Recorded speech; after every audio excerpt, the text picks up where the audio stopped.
Here are some morbid facts about Ozzy Osbourne. During a January concert in 1982, Ozzy bit the head off of a bat that was thrown on stage. Ozzy claims he thought it was rubber, but it was actually a live bat that forced him to be treated for rabies. One night in 1989, at the height of his drug addiction, Ozzy randomly told his wife Sharon, "We've come to a decision that you have to die." He then lunged at her and began choking her before Sharon managed to press the panic button under her table, and the next thing she knew, Ozzy was gone and the cops had arrived. She was later quoted saying, "I had no idea who was sat across me on the sofa, but it wasn't my husband. He goes to a state where he gets a look in his eyes where his shutters are down, and I couldn't get through to him." Ozzy said he had no recollection of the event, and Sharon dropped all charges.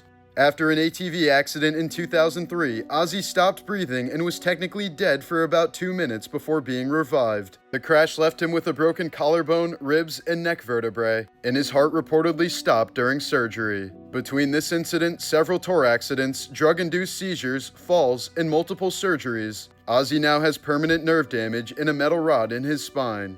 He's admitted that even just standing up without help is a massive struggle. In 1982, while wearing his wife Sharon's dress during a photo shoot near the Texas Alamo, Ozzy drunkenly urinated at a memorial erected in honor of those who died at the famous battle. Ozzy was arrested and ended up being banned from the city of San Antonio for a decade. While on tour with Motley Crue in 1984, Ozzy asked Nikki Sixx for a line of cocaine. Upon being told there was none left, Ozzy grabbed a straw and proceeded to snort some ants off the ground. Nikki later confessed, "From that moment on, we knew there was always someone who was sicker and more disgusting than we were."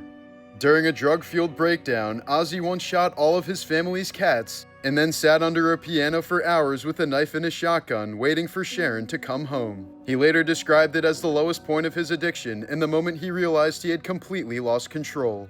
In the early 1980s, Ozzy hired a performer named John Edward Allen, a dwarf actor who appeared in Blade Runner, and nicknamed him Ronnie to mock rival singer Ronnie James Dio. As part of Ozzy's live shows, Allen was theatrically hung from a noose on stage every night during the Diary of a Madman tour. Allen struggled with alcoholism throughout his life and died from a drug overdose in 1999 at the age of 50. In 2010, Ozzy had his genome sequenced to determine how it was possible for him to still be alive after so many years of abusing his body. Researchers found mutations related to addiction, metabolism, and Ozzy's Neanderthal ancestors. In fact, he carries several 100,000 genetic variants that had never been seen before by scientists. Meaning if Ozzy wasn't a literal mutant, he likely would have died decades ago, but is still breathing at the ripe age of 76.